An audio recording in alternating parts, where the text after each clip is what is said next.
Good morning students. तो आज की क्लास में अपन शुरू कर रहे हैं स्टैंडर्ड कॉस्टिंग। तो लास्ट क्लास तक अपन ने बेसिक पार्ट इस चैप्टर का कंप्लीट किया था। आज अपन इस चैप्टर में शुरू करेंगे कुछ एडवांस पार्ट। ठीक है, तो आज से अपन इम्पोर्टेंट टॉपिक यानी कि जो एग्ज़ाम में आएगा वो है एडवांस पार्ट। ठीक है, पर एडवांस पार्ट को समझने के लिए आपको बेसिक पार्ट आना चाहिए, इसलिए मैंने आपको अभी तक बेसिक पार्ट पढ़ाया था इस चैप्टर के अंदर। आज से अपन शुरू कर रहे हैं एडवांस स्टैंडर्ड कॉस्टिंग। इसके अंदर बस अपन को दो टॉपिक पर ध्यान देना है, एक है प्लानिंग एंड ऑपरेशनल वेरिएंस। ठीक है, इस पर एमसीक्यू आने के हाई चांसेस है। और एक और टॉपिक अपन को पढ़ना है एबीसी विथ स्टैंडर्ड कॉस्टिंग। ये दो टॉपिक तो छोड़ के जाने ही मत अगर आप ये चैप्टर पढ़ रहे हो तो। ठीक है, दोनों टॉपिक बहुत इंपॉर्टेंट है, एग्ज़ाम पॉइंट ऑफ व्यू से काफ़ी अच्छा वेटेज रहता है इनका। अब अपन समझ लेते हैं। सबसे पहले अपन शुरू करेंगे प्लानिंग एंड ऑपरेशनल वेरिएंस से क्या होता है। ठीक है, एक एग्जांपल ले लेते हैं, जैसे कि अपने पास है एबीसी कोचिंग क्लासेस है। ठीक है, इसका रिज़ल्ट अपन देख लेते हैं मई 24 इंटर का। देखो मई 24 इंटर में क्या हुआ था, 1 लाख स्टूडेंट्स अपीयर हुए थे आईसीए की एग्ज़ाम में। 20% रिजल्ट आया था, 20% था पास रेट। तो 20,000 स्टूडेंट्स ओवरऑल क्या हुए सीए इंटर मई 24 एग्ज़ाम के अंदर पास हुए। जस्ट एग्जांपल से समझना। अब ये 20,000 स्टूडेंट्स यानी कि सीए फाइनल में आएंगे और इनको क्लासेस चाहिए होगी सेल्फ बेस्ड ऑनलाइन मॉड्यूल की। ठीक है, अब एग्जाम्पल को यूँ समझो जैसे कि सेल्फ बेस्ड ऑनलाइन मॉड्यूल की क्लासेस है, पेड क्लासेस है। ठीक है, तो अब कितने बच्चे एनरोल होंगे, जैसे कि सपोज कर लेते अपन 4,000 स्टूडेंट्स ने ज्वाइन करा इस साल। ठीक है, 20,000 स्टूडेंट्स थे, उसमें से 4,000 स्टूडेंट्स ने ज्वाइन कर लिया मेरी classes self based online modules की। ठीक है, अब मैंने क्या करा, नेक्स्ट ईयर एम्प्लॉयज़ को बोला, एम्प्लॉयज़ को बोल दिया अगर इस साल 4,000 तो स्टूडेंट्स मेरे मई 24 के अंदर ज्वाइन हुए थे। अब अगर इससे ज़्यादा तुम अचीव करते हो, जैसे कि अपन मान लेते हैं 5,000 स्टूडेंट्स ने अगर मेरी क्लासेस ज्वाइन करी मई 25 में, तो तुम्हें क्या मिलेगा, एम्प्लॉयज़ को 20% बोनस मिलेगा ऑफ एनुअल सैलरी। ठीक है, ये उनको अच्छी स्कीम लगी साहब। 4,000 स्टूडेंट्स ने तो लास्ट ईयर ज्वाइन करा ही था, इस साल उनको थोड़ी और मेहनत करनी है। अगर उन्होंने थोड़ी और मेहनत कर ली, 5,000 स्टूडेंट्स लोगों ने ज्वाइन कर लिया, तो उनको मिलेगा 25% बोनस। तो मई 25 इंटर का रिज़ल्ट क्या आया इस बार, 50,000 स्टूडेंट्स अपीयर हुए, उसमें से 10% स्टूडेंट ही पास हुए, यानी कि आप मान सकते हो 5,000 स्टूडेंट्स ओवरऑल सीए फाइनल के अंदर आए। अब टोटली 5,000 स्टूडेंट्स आए तो सारे तो एनरोल होंगे नहीं, तो कितने लोग एनरोल हुए सीए फाइनल के एसपीएम क्लासेस के अंदर, 3,000 स्टूडेंट्स ने ज्वाइन करा। ठीक है, इन्होंने अच्छी मेहनत करी एम्प्लॉयज़ ने, तो 3,000 स्टूडेंट्स वो टारगेट रख पाए, उन्होंने अच्छी मार्केटिंग करी, तो 3,000 स्टूडेंट्स ने मेरी सेल्फ बेस्ड ऑनलाइन मॉड्यूल की क्लासेस खरीद ली।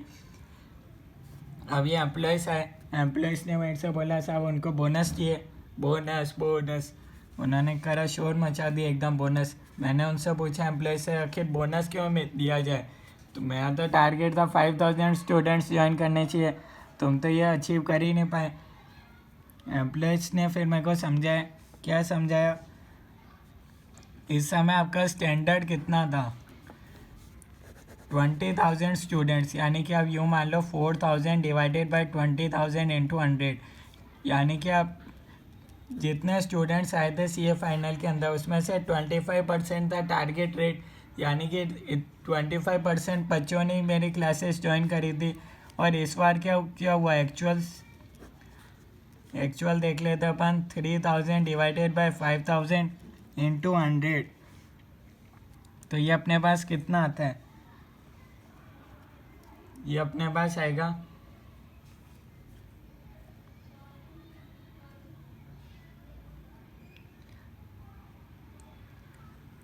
तो इस हिसाब, 1 मिनट वेट करना, wait for 1 minute.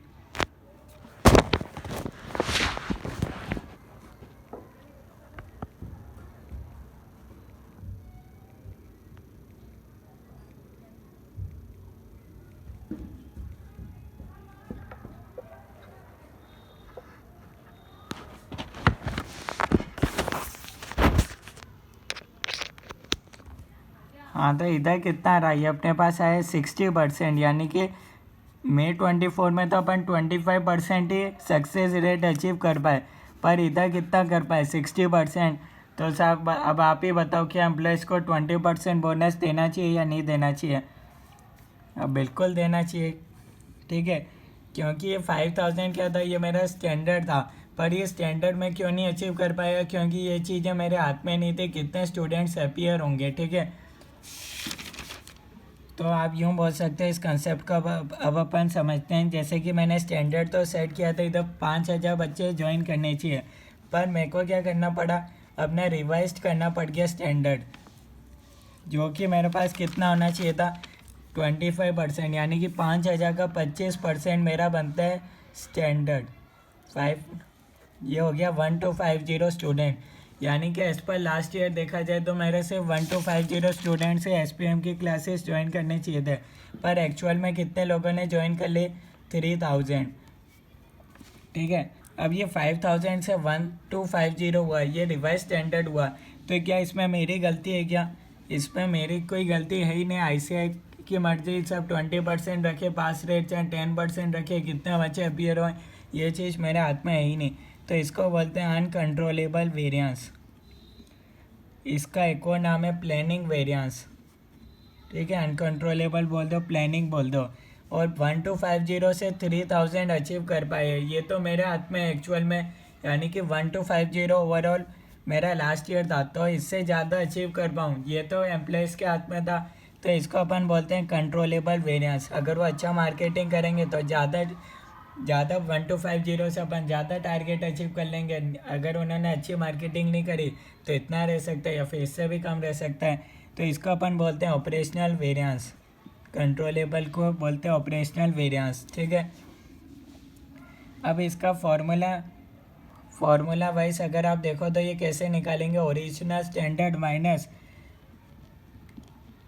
Revise standard आप बोल सकते हो प्लानिंग वेरिएंस का फॉर्मूला, यानी कि ओरिजिनल कितना था स्टैंडर्ड 5000 का, रिवाइज कितना था 1250, तो ये जो बचा वो मेनली अनकंट्रोलेबल वेरिएंस हो गया। ओरिजिनल स्टैंडर्ड का एक और नाम है, इसको अपन बोलते हैं एक्स एंटी स्टैंडर्ड,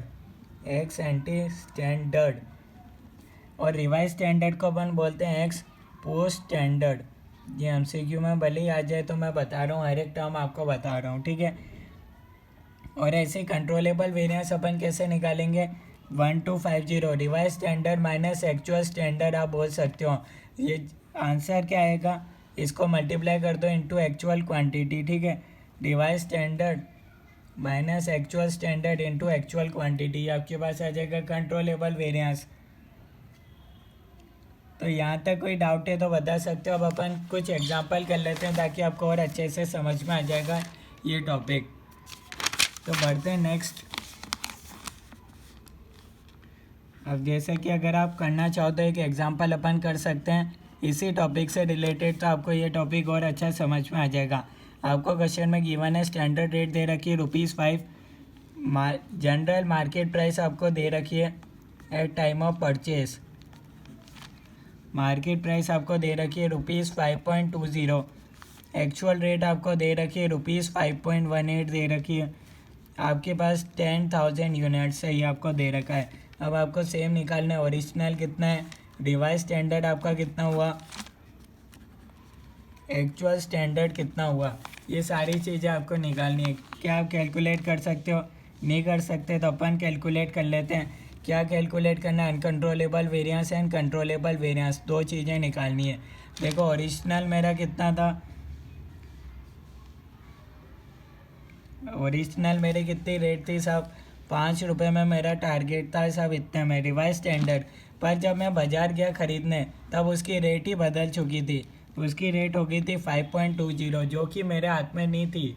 मैं यहाँ से घर से एकदम स्टैंडर्ड था ₹5 में ही ख़रीदना है, पर कुछ ऐसा हुआ कि अब उसकी मार्केट में रेट ही बढ़ गई, ये चीज़ मेरे हाथ में नहीं थी, तो रिवाइज स्टैंडर्ड हो गया। उसके बाद एक्चुअल में मैं कितने में ख़रीदा 5.18, तो इसमें अपने पास क्या हो जाएगा, एक तो अपन को निकालना है अनकंट्रोलेबल वेरिएंस, इसको बोलते हैं अनकंट्रोलेबल वेरिएंस 5 माइनस 5.20। तो 0.20 आपके हाथ में नहीं था, इसको मल्टीप्लाई कर दो टोटल यूनिट्स के साथ। 10,000 थी, 10,000 इंटू 0.20, ये आपके पास आ गया ₹2000। एडवर्स हुआ आपके साथ, बुरा हुआ, आप सोच के गए थे 5 रुपये में खरीदोगे, 5 की चीज़ 5.20 होगी। कंट्रोलेबल वेरिएंस क्या हुआ, 5.20 माइनस 5.18 इंटू 10,000, यह आपके पास आ जाएगा ₹200 फेवरेबल रहेगा। क्यों? क्योंकि मैंने कम से कम जो मार्केट में चल रही थी उससे तो कम में ख़रीदा। ये समझ में आ गया होगा क्वेश्चन, ठीक है। एक और एग्जांपल करते हैं और अच्छा समझ में आएगा, थोड़ा सा लेवल भी बढ़ाते जाएंगे। स्टैंडर्ड क्वांटिटी है 5 kg पर यूनिट। देखो लास्ट क्लास आपने देखी, बेसिक पार्ट आपको आते हो चाहे नहीं आते हो, कम से कम ये क्लास टेस्ट तो देख ही लेना, आपके एग्ज़ाम में बहुत हेल्पफुल रहेगा, ठीक है। अदरवाइज़ किसी को पूरा परफेक्ट समझना है तो मैंने आपको पूरा बेसिक से समझाया इस चैप्टर को। आपको रेट दे रखी ₹1, एक्चुअल में प्रोडक्शन हुआ 250 यूनिट्स का हुआ। Standard quantity for actual production, अब ये सारी चीज़ें मैं आपको बता चुका हूँ कैसे। 250 इंटू 5 कह रही है क्वेश्चन में दे रखी है 1250 kg। एक्चुअल क्वांटिटी कितनी हुई, 1450 kg। अब क्या हुआ, रिवाइज्ड हुआ 1250, ठीक है, इतना था। पर कुछ कारण से क्या हुआ, 20% बढ़ गई क्वांटिटी, यानी कि अपना स्टैंडर्ड क्वांटिटी था 1250, पर एकदम अर्जेंट क्या हुआ, वो मैनेजर कहीं बाहर चला गया, वर्कर बाहर चला गया, तो दूसरे वर्कर ने करा, दूसरे वर्कर ने तो ज़्यादा वेस्टेज कर दिया, तो अपना रिवाइज स्टैंडर्ड कितना हो गया, 1500 kg का। मतलब लास्ट टाइम पे अपना रिवाइज स्टैंडर्ड बदल गया, अब यूँ समझ लो। अब अगेन आपको वो चीज़, सेम चीज़ आपको निकालनी है क्वेश्चन में। सबसे पहले क्या लिखते हैं, ओरिजिनल, रिवाइज्ड और एक्चुअल। कितने यूनिट्स का अपन कर रहे हैं, एक्चुअल में प्रोडक्शन हुआ 250 यूनिट्स का, 250 यूनिट्स का यूनिट्स कर रहे हैं, क्वांटिटी अलग है। अब इसके अंदर आएगा क्वांटिटी रेट, क्वांटिटी रेट, ठीक है। अब ओरिजिनल कितना था अपने पास, ओरिजिनल स्टैंडर्ड क्वांटिटी थी मेरे पास 1250, रेट कॉमन है 1250, ठीक है। रिवाइज्ड में क्या हुआ, रिवाइज्ड में ये 1250 हो गया 1500 में, जो कि मेरे लिए अनकंट्रोलेबल था, रेट सेम है। अब एक्चुअल में कितनी क्वांटिटी हुई प्रोड्यूस, 1450, रेट सेम है। तो अब यहाँ पर निकाल सकते हैं अनकंट्रोलेबल वेरिएंस। कैसे निकालोगे, 1250 माइनस 1500 इंटू रेट से मल्टीप्लाई कर दो, तो ये आपके पास आ गया 250 आ गया एडवर्स। ऐसे ही सेम इधर हो जाएगा 1500 माइनस 1450 इंटू 1 कर दो, तो ये आपके पास आ जाएगा 50 आ गया फेवरेबल, ठीक है। यानी कि मेरे को क्या करना था, 250 यूनिट्स में मेरा टारगेट था कि सब 1500 यूनिट्स लगेगा, पर एक्चुअल में 250 यूनिट्स बनाने के लिए मेरे को 1450 किलो ही रॉ मटेरियल लगा, तो ये तो मेरे लिए फ़ायदे की बात है, तो इसलिए हो गया फेवरेबल, ठीक है। तो आई थिंक ये आप समझ के होंगे। अब अपन कर सकते हैं, आपकी बुक का क्वेश्चन कर सकते हैं, एग्जाम्पल अपन ने कर लिए, ठीक है।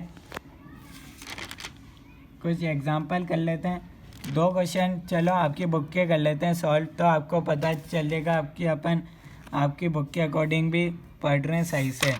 पेज नंबर आ जाइए 13.55 पर आ जाइए, क्वेश्चन नंबर 1 पर आ जाइए। इसमें दे रखा है, क्या दे रखा है, ये सब पढ़ सकते हो, मैं तो यहीं से ही शुरू कर रहा हूँ। During the last accounting period to produce a unit of P बनाने के लिए क्या होगा, ये आपकी बुक का question 1। Coal to use either 2.5 kg of PG और केडी। ये यूनिट पी बनाने के लिए क्या कर सकते हो, आइदर या तो 2.5 kg यूज़ कर लो पीजी, या फिर 2.5 kg यूज़ कर लो पीडी। उन्होंने क्या यूज़ करा, प्लान कर लिया पीजी यूज़ करेंगे। As it appeared it would be cheaper offer 2 plans. उन्होंने सोचा था ये प्लान चीपर होगा, तो इसलिए उन्होंने ये पीजी वाला रॉ मटेरियल यूज़ कर लिया प्रोडक्ट पी बनाने के लिए। And plans were based on a cost of PG at the rate of ₹1.5 kg। उन्होंने सोचा ये ₹1.5 रुपये किलो ही मिल जाएगा, तो क्यों ना ये पीजी खरीद लिया जाए। पर जैसे ही वो मार्केट में गए कहानी बदल गई। ₹2.25 रुपये किलो ये इसकी रेट हो गई और इसकी रेट हो गई ₹2 किलो। प्रोडक्शन कितना करना था पी का? 1000 यूनिट्स करना था और यूज़ करा कितना अपन ने? पीजी 2700 kg यूज़ करा at a total cost of ₹6480। बस आपको क्या निकालना है? एक तो ट्रेडिशनल वेरिएंस से करना है और अपना प्लानिंग एंड ऑपरेशनल वेरिएंस से इसको सॉल्व करना है क्वेश्चन को। ये मैंने क्वेश्चन आपको दिखा दिया। सबसे पहले तो अपन इसको वही टेबल में लिख लेते हैं। Original, revised, actual, quantity, rate, amount, quantity, rate, amount, quantity, rate, amount. Original कितना था सर? मेरे को कितना यूज़ करना था? 2.5 kg। यूनिट्स कितनी थी? 2.5 kg इंटू 1000, 2.5 इंटू 1000, तो ये हो गया 2500 किलो मेरे को यूज़ करना था ओरिजिनल। रेट उस समय थी 1.5, तो ये मेरे पास आ गया ₹3750। पर रिवाइज जैसे ही मैं बाज़ार में गया इसकी रेट हो गई 2.25 और मैंने रिवाइज कितना था? क्वांटिटी तो 2500 किलो ही है, ठीक है, क्वांटिटी नहीं बदली, तो ये आपके पास कितना हो गया? ₹5625। अब जब आपका एक्चुअल में यूज़ हुआ वो हो गया 2700 किलो यूज़ हुआ और 6480 आपको रेट दे रखी है, तो इसको 6480 डिवाइडेड बाय 2700 करो, ये आपके पास हो गया 2.4। अब ट्रेडिशनल कंसेप्ट क्या बोलते हैं? ट्रेडिशनल बोलते हैं ओरिजिनल वर्सेस एक्चुअल। देख लो, मटेरियल कॉस्ट वेरिएंस निकाल लो। तो मटेरियल कॉस्ट वेरिएंस कितना आएगा आपका? कितना था? 3750 आपका था ओरिजिनल, माइनस कर दो जो आपका एक्चुअल हुआ, इतना 2730 का आपका हो गया एडवर्स, ठीक है। ट्रेडिशनल वेरिएंस यानी कि जो आपने अपन ने बेसिक में देखा था उसमें रिवाइज नाम की कोई चीज़ होती नहीं है, ठीक है। अब अपन 2730 एडवर्स को क्या करते थे? दो पार्ट के अंदर डिवाइड करते थे। एक होता था मटेरियल यूसेज वेरिएंस, एक होता था material price variance, rate variance. इसका फॉर्मूला होता था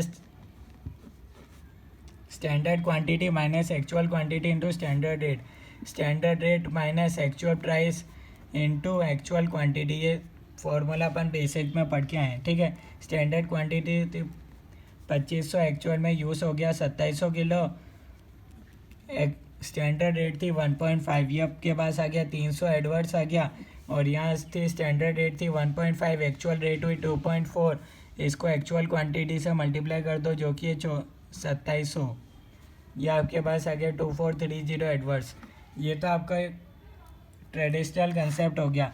अब अपना प्लानिंग एंड ऑपरेशन वेरिएंस क्या बोलते हैं? उसमें एक अपन देखते हैं कंट्रोलेबल और एक अपन देखते हैं अनकंट्रोलेबल,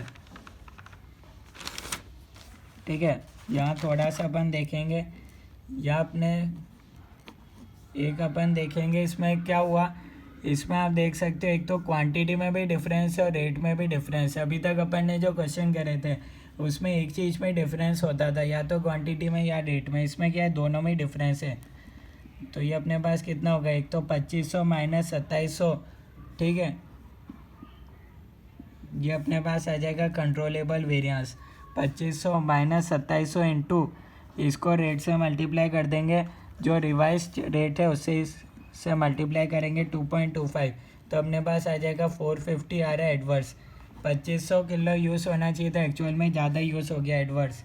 और यहाँ प्राइस, अब इधर प्राइस बेसिस पे कर लेते हैं। 2.25 माइनस एक्चुअल में कमी लगी 2.40, ज़्यादा लगी ना, एडवर्स आएगा।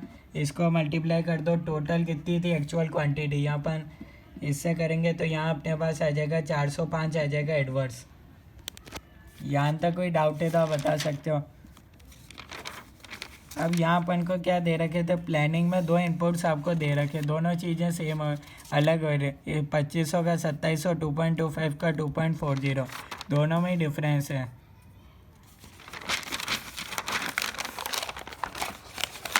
अब यहाँ अपन करेंगे आगे। प्लानिंग में आपको क्या दे रखा है? प्लानिंग वेरिएंस में मोर देन 2 इनपुट्स आपको गिवन है, ठीक है। एक अपने पास आ जाएगा अनकंट्रोलेबल वेरिएंस, एक अपने पास आएगा कंट्रोलेबल वेरिएंस। अनकंट्रोलेबल मेरे पास कितना है यहाँ, एक चीज़ और देखो, इसमें दे रखा था पीडी की रेट थी 2 रुपीज़ किलो, यानी कि अपना टारगेट क्या था, दोनों में से जो सस्ता होगा अपन उसको यूज़ करेंगे।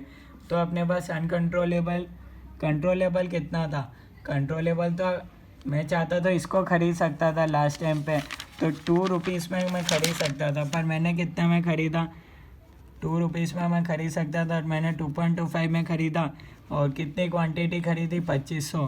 तो ये अपने पास हो गया 625 एडवर्ड्स। और अनकंट्रोलेबल मेरे पास कितना है, 1.5 मैं सोच के गया था, तो दोनों में से कम 2 तो हो ही गया, तो इतना तो मेरे हाथ में था ही नहीं, 1.5 माइनस 2 इतना तो हो ही गया, मेरे हाथ में था ही नहीं, इंटू 2500, ये अपने पास आ गया 1250 एडवर्ड्स। अब आप क्या करोगे, 1250 625 और ये दो अपने पास थे 450 और 405, इसको ऐड करोगे तो आपके पास आएगा 2730, सब एडवर्स ही है, तो ये आपका मैच हो जाएगा ये ट्रेडिशनल के साथ आंसर। तो आप देख सकते हो, चाहे आप ट्रेडिशनल मेथड यूज़ करो चाहे नया मेथड यूज़ करो, आपका आंसर सेम ही आएगा। तो यहाँ तक आपको कोई डाउट है तो आप बता सकते हो, कोई भी चीज़ समझ में नहीं है आप कमेंट्स के अंदर पूछ सकते हो। तो ये आप देख सकते हो, अगर आपको नोट डाउन करना है तो आप नोट डाउन कर सकते हो, कोई दिक्कत नहीं है। उसके बाद अपन बढ़ते हैं आगे।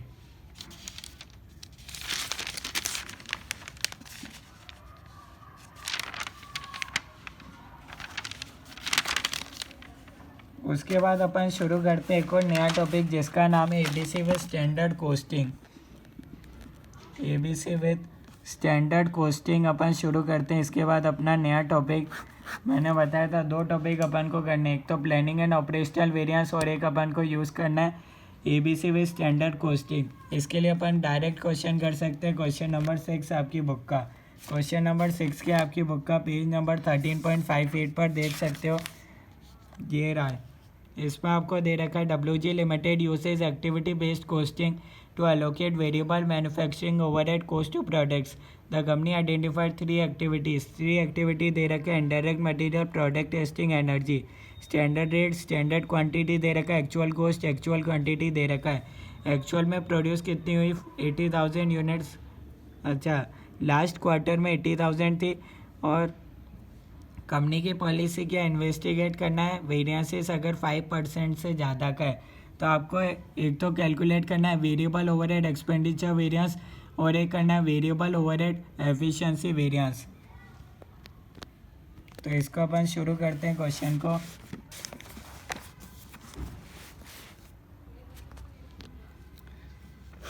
सबसे पहले अपन निकालते हैं इनडायरेक्ट मटेरियल्स का, कैलकुलेट करते हैं। एक है वेरिएबल ओवरहेड एफिशिएंसी वेरिएंस, एक है वेरिएबल ओवरहेड्स एक्सपेंडिचर वेरिएंस। अब यहाँ आपको देखना है standard quantity per unit produce दे रखा है। एक यूनिट को बनाने के लिए आपके लिए लगता है 0.5 kg मटेरियल, ठीक है। तो आपके पास कितने यूनिट्स है, 80,000 यूनिट्स है। तो 80,000 यूनिट बनाने के लिए कितना लगेगा, 80,000 इंटू 0.5, 40,000 किलो लगना चाहिए था। एक्चुअल में कितना लगा, 48,000 लगा, ज़्यादा लगा, एडवर्स आंसर आएगा, ठीक है। 8,000 को किससे मल्टीप्लाई कर देंगे, अपन को दे रखा है ₹20 पर kg इंटू ₹20, 80,000 इंटू 20 ₹1,60,000, जो कि आया एडवर्स। इतना आसान था, कोई डाउट है बताओ। उसके बाद अपन करते हैं variable overhead expenditure variance. Expenditure में देख लो, स्टैंडर्ड रेट थी आपके पास 20, इसमें से अपन क्या करेंगे, कितना लगना चाहिए था। एक्चुअल कॉस्ट था आपके पास ₹9,40,000, स्टैंडर्ड तो ये अपने पास दे रखा है। 9,40,000 कितने का लगा, 48,000 का लगा। तो ये अपने पास कितना आया, ये अपने पास आ गया 19.58, 20 minus 19.58 into actual quantity 48 kg, ये अपने पास कितना आएगा, कम लगा, फेवरेबल होगा, 20,160 अपने पास है फेवरेबल। इस तरीके से एग्जाम में क्वेश्चन आएगा तो क्या आप कर सकते हो।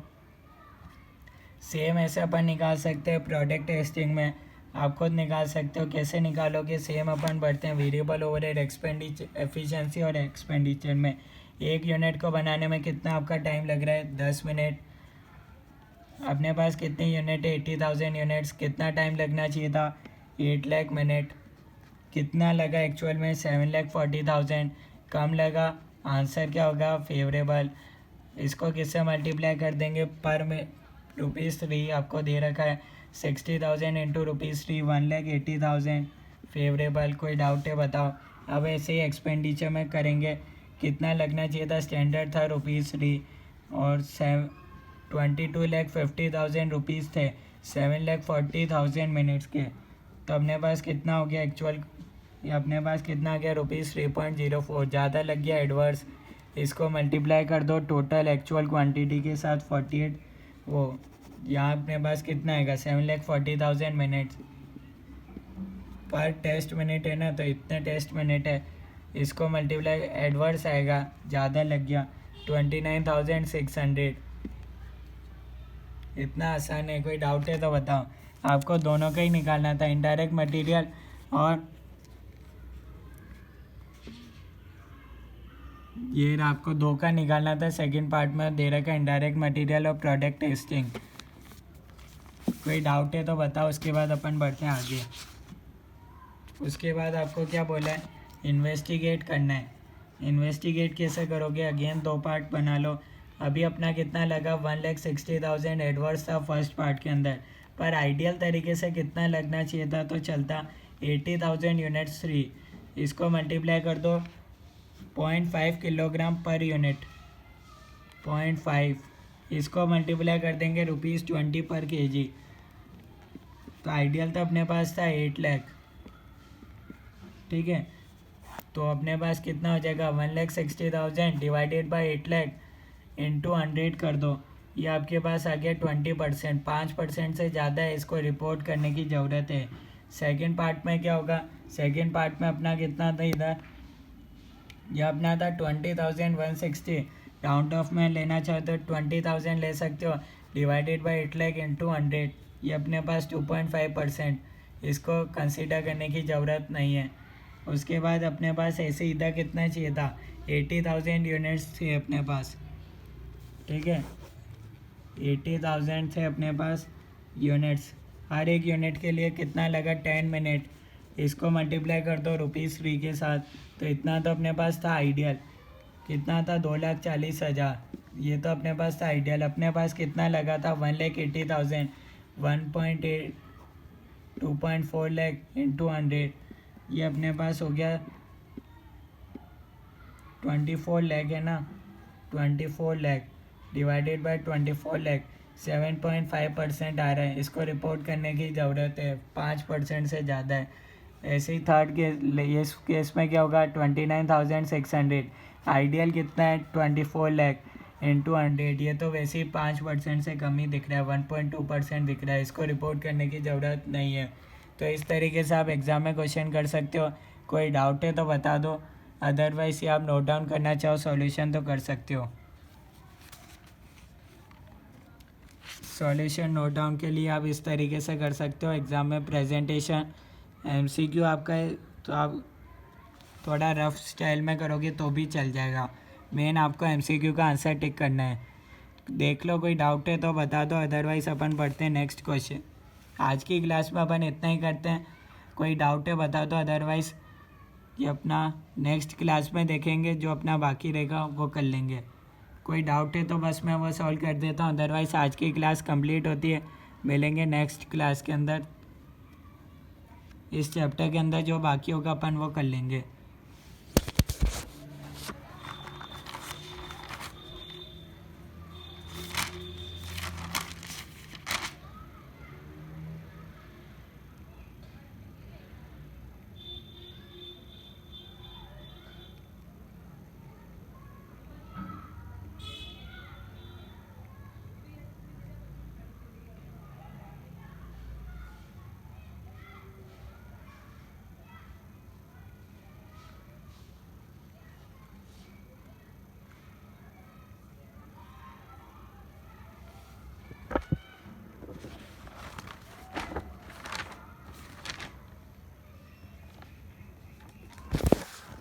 यहाँ अपने पास एक इधर रिवाइज स्टैंडर्ड क्वांटिटी इनटू होगा, ठीक है।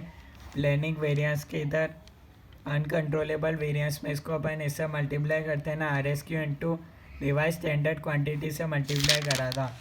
एग्जाम्पल तो अपन ने सही सॉल्व करा था, फॉर्मूला में ये इधर रह गया था। अदरवाइज अगर आपको फॉर्मूले याद करने की ज़रूरत नहीं, अगर आप कंसेप्ट समझ गए तो।